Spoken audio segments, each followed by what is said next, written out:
Bonjour tout le monde, ici c'est Justin, toujours en pleine forme pour cette nouvelle vidéo et dans cette vidéo, nous allons voir les immeubles de grande hauteur. Dans la vidéo précédente, je vous ai promis que dans cette vidéo, nous allons aborder ce sujet qui est très important, les immeubles de grande hauteur. Donc nous allons voir quelques principes qui sont fondamentaux. Donc ces principes-là, en fait, ce sont des principes qui sont vraiment mais propres aux immeubles de grande hauteur. Bien sûr que quand on parle d'immeubles de grande hauteur, on peut parler de plein d'autres choses. Donc ça peut être des édifices qui reçoivent du public ou bien des immeubles d'habitation, ça peut être des hôtels, ça peut être des immeubles de bureaux, ça peut être plein d'autres choses. Mais dès que ça touche à immeubles de grande hauteur, nous allons voir des critères qui sont propres aux immeubles de grande hauteur. Dans cette vidéo, au travers de 3 points très clés, les 3 points clés que vous devez comprendre quand on parle d'immeubles de grande hauteur. Bien sûr qu'il y a plein d'autres points, mais ces 3 points clés là, vous devez comprendre absolument dès qu'on parle d'immeubles de grande hauteur. Donc restez jusqu'à la fin parce que le 3e point est très important, si ce n'est pas le point le plus important dans la conception des immeubles de grande hauteur.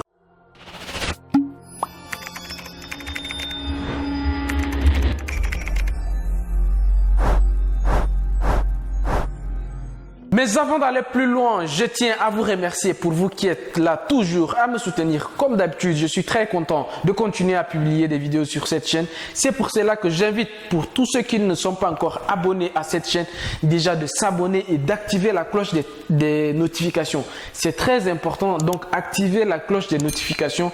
Comme ça, vous allez automatiquement être informé de la nouvelle parution. Parfois, je suis obligé de vous envoyer des mails pour vous informer de la nouvelle parution des vidéos.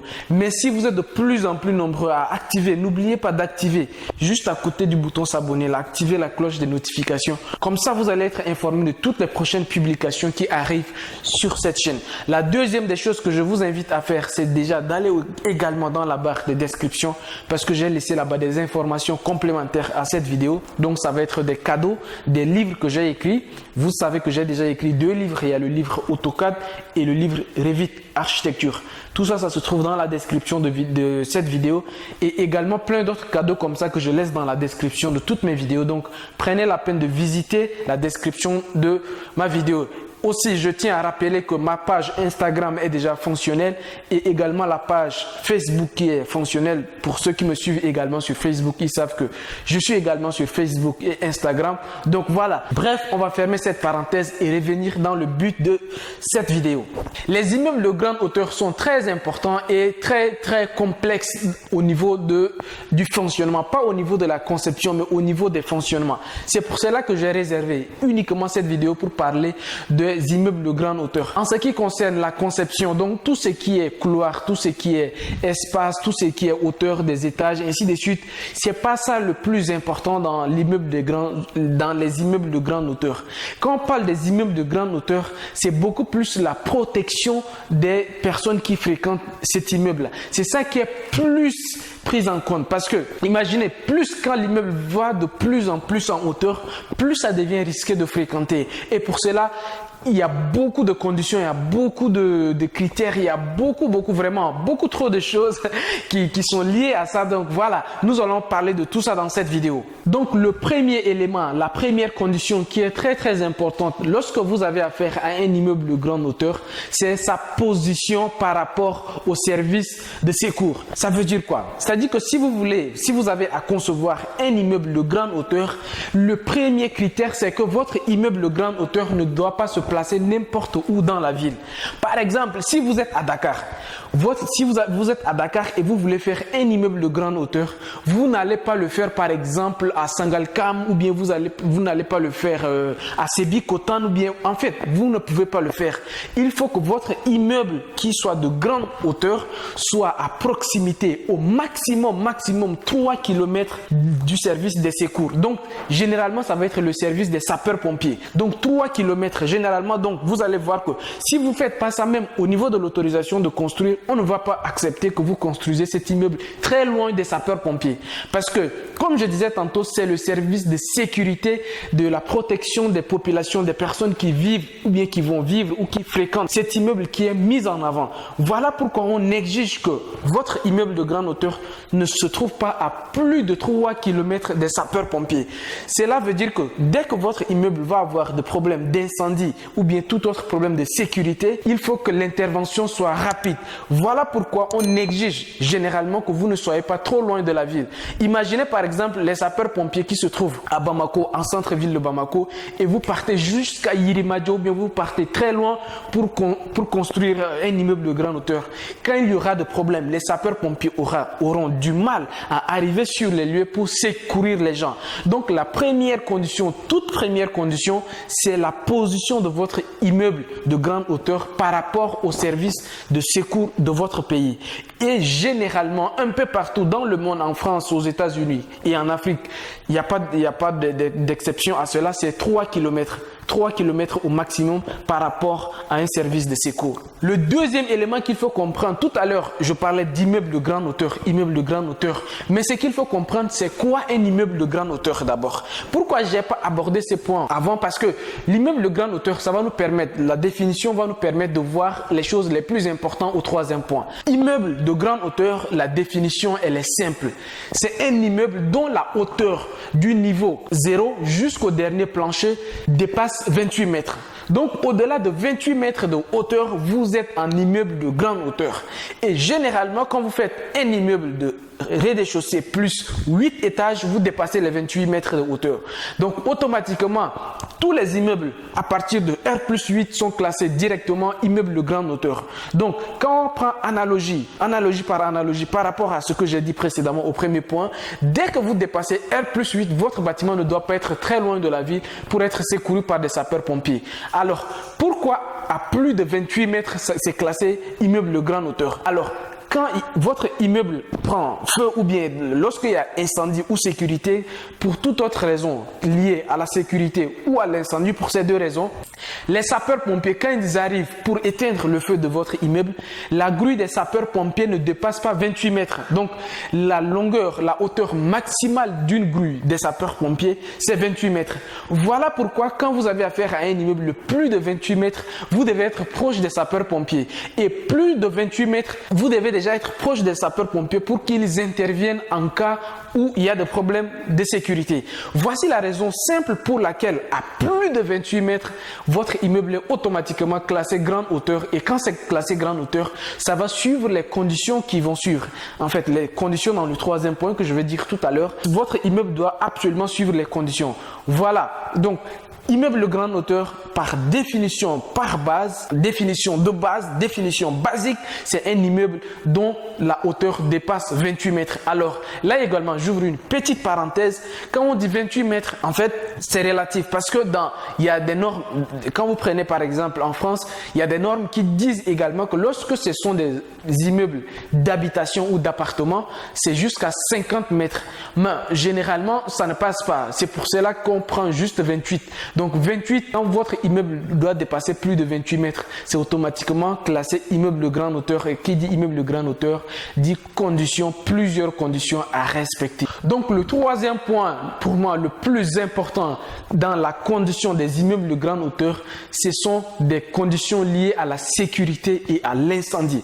Alors, sécurité et incendie, peut-être ça vous dit pas grand chose, mais dans la conception, en tant qu'architecte ou même en tant que technicien, ce que vous devez comprendre, quand on dit sécurité et incendie, c'est-à-dire que lorsque l'immeuble aura de problèmes, lorsqu'il y aura un feu qui va se déclencher, lorsqu'il y aura tout autre problème d'électricité, lorsqu'il y a en fait, quand c'est ces genres de problèmes, généralement, le problème, on dit prévenir vaut mieux que guérir. Voilà pourquoi dans la conception, il y a des critères, il y a des conditions, il y a des critères qui doivent être respectés, que lorsque un problème va surgir, ce problème a été déjà résolu pendant la conception. Donc, la première des choses, ça va être les portes coupe-feu. Donc, tout ce qui est désenfumage. Alors, pourquoi les portes coupe-feu? Lorsque l'incendie va se déclencher dans une pièce ou bien dans un compartiment, il faut que les portes soient coupe-feu.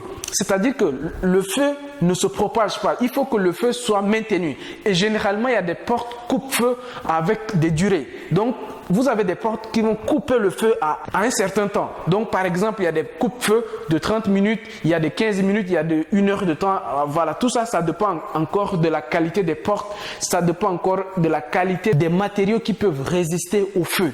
Voilà pourquoi il est très important de prévoir toujours, et c'est exigé même, d'avoir des portes coupe-feu par pièce, à la limite également par compartiments. Et ça, c'est très important. Prévenir vaut mieux que guérir. Mettez des portes coupe-feu par endroits stratégiques de façon à ce que lorsque le feu va se déclencher dans une pièce, que le feu soit maîtrisé à une certaine distance, soit maîtrisé à une certaine durée de temps avant même que les sapeurs-pompiers interviennent. Alors là également, en même temps, il y a tout ce qui est détecteur de fumée, donc tout ce qui est désenfumage, quand par exemple le feu, quand l'incendie se déclenche par exemple, il y a des détecteurs de fumée qui font en sorte que dès qu'il y a une fumée, en fait tout le monde est alerté. Et ça permet à ce que de prendre le problème beaucoup plus rapidement avant que le feu ne se propage, avant que le feu traverse votre porte coupe-feu et aller dans d'autres pièces. Et là, c'est très important. Le principe des désenfumages, des extincteurs, des détecteurs de fumée, en fait, ça, c'est la base de la sécurité, la base de tout ce qui est sécurité incendie, la base de la prévention dans les bâtiments. Ça, c'est essentiel à comprendre. Le deuxième aspect très important dans les immeubles de grande hauteur, c'est les escaliers de secours.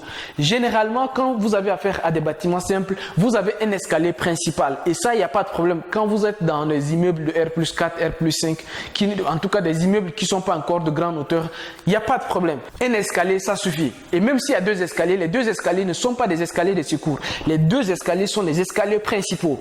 Mais lorsque vous avez affaire directement à un immeuble de grande hauteur, un escalier de secours est obligatoire.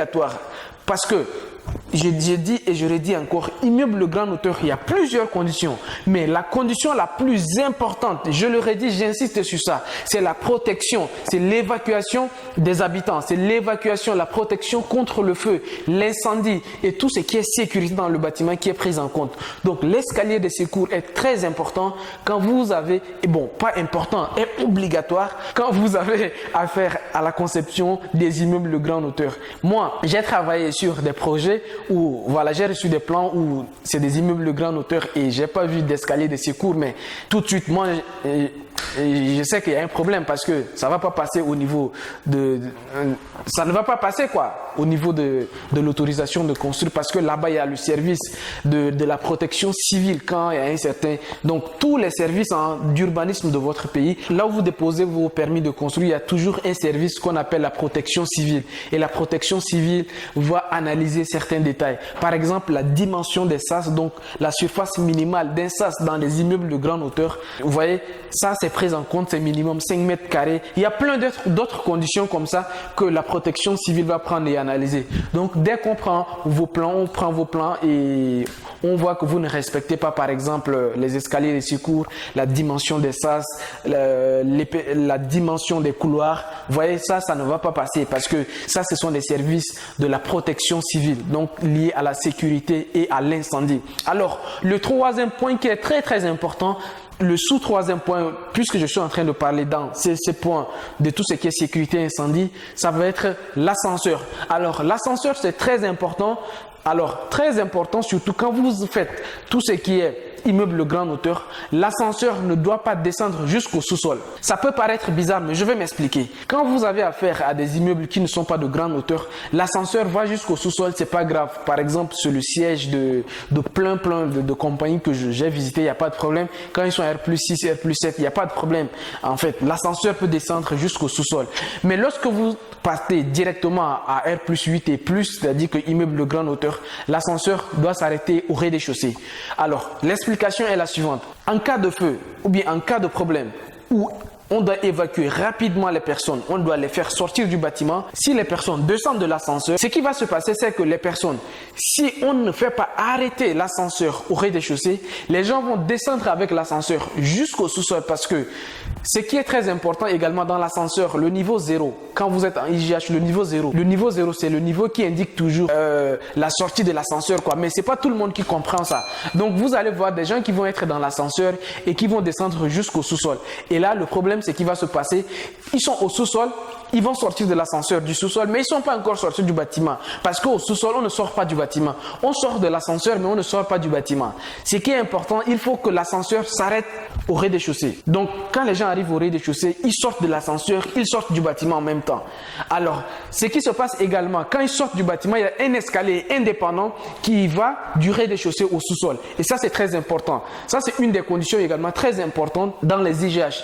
L'escalier qui quitte le sous-sol vers le rez-de-chaussée, c'est pas l'escalier qui monte vers les autres niveaux. Ça aussi, c'est très important à prendre en compte. L'ascenseur arrive au rez-de-chaussée et ne descend pas. L'ascenseur va juste s'arrêter au rez-de-chaussée et pour aller au sous-sol, il faut prendre un escalier indépendant. Là aussi, bon, il y a plein d'autres conditions comme ça. Mais ce sont ces 3 conditions que j'ai citées là qui sont très importantes. De toute façon, vous allez comprendre, ce sont ces 3 conditions-là. Bien sûr qu'il y a d'autres conditions de conception, mais ce que je dis ici, c'est relatif vraiment et spécifique aux immeubles de grande hauteur. La position de votre immeuble de grande hauteur par rapport au service de secours, la hauteur minimale à respecter, donc 28 mètres, et surtout les conditions de sécurité. Il y a plein encore de conditions de sécurité qu'il faut prendre en compte, mais voilà, je ne vais pas m'éterniser sur cette vidéo. Par contre, ce que je vous recommande, ou bien ce que je vous propose, la prochaine vidéo qui arrive sur cette chaîne, nous allons aller sur